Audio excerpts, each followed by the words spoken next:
Iya, jadi istana tetap anggap bahwa tangan-tangan dia, tentakel dia itu masih efektif tuh. Ya boleh mungkin efektif di tempat yang lain, tapi bagi Megawati kan apa mau projo kayak mau pro non projo segala macam, tetap Jokowi nggak paham bahwa Megawati itu di dalam keadaan krisis dia bisa muncul sebagai tokoh yang kuat, yang kokoh gitu kan.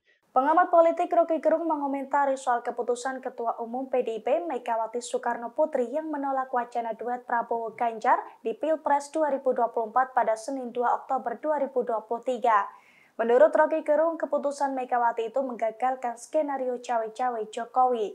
Rocky Gerung juga menilai dari keputusan Megawati itu, ia melihat bahwa Megawati enggan menjadi tunggangan Jokowi dalam politik.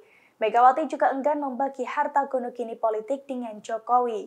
Gitu. Tetapi satu yang sudah selesai, Mega nggak mau ada pembagian harta gono gini politik dengan Jokowi. Kira-kira itu. Ya, ya, oke. Karena bagaimanapun juga isu itu kan mencuat soal mengkawinkan atau menjodohkan Prabowo dengan Ganjar itu kan munculnya dari Projo ya, Projo Bali dan Projo NTB dan kita kan tahu Projo ini siapa begitu ya. Itu kan tidak pasti kita bisa memastikan ya ini pasti mainan istana gitu yang kemudian didiseminasi melalui Projo kan begitu.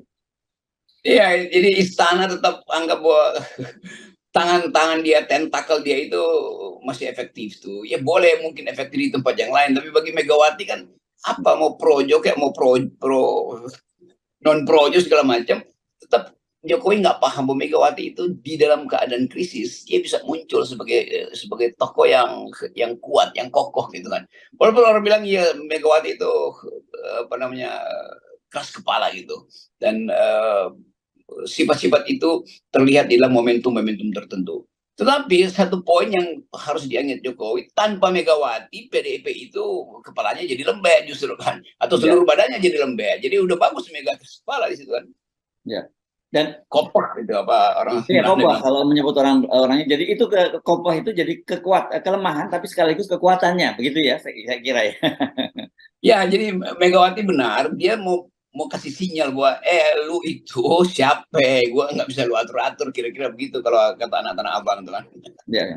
Ya, kan kalau dengan kemudian jadi menjodohkan Ganjar Pranowo sebagai apalagi sebagai calon wakil presidennya Prabowo, jadi yang menang banyak ya pasti Jokowi kan di situ. Ya itu yang maunya Jokowi yang enak betul dong. Jadi buat apa itu? Prinsip-prinsip itu kan dalam politik harus disatu arahkan itu. Jadi kalau pikiran Jokowi itu mengarah pada semua hal, itu artinya dia tidak punya arah kan. Mengarah pada Prabowo, mengarah juga pada Megawati, juga sedikit banyak mengarah pada Caimin segala macam tuh.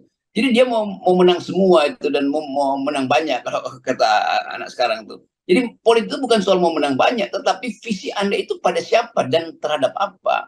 Itu dasarnya tuh. Jadi memang kelihatan Jokowi yang jadi sangat pragmatis atau bahkan oportunis sekarang.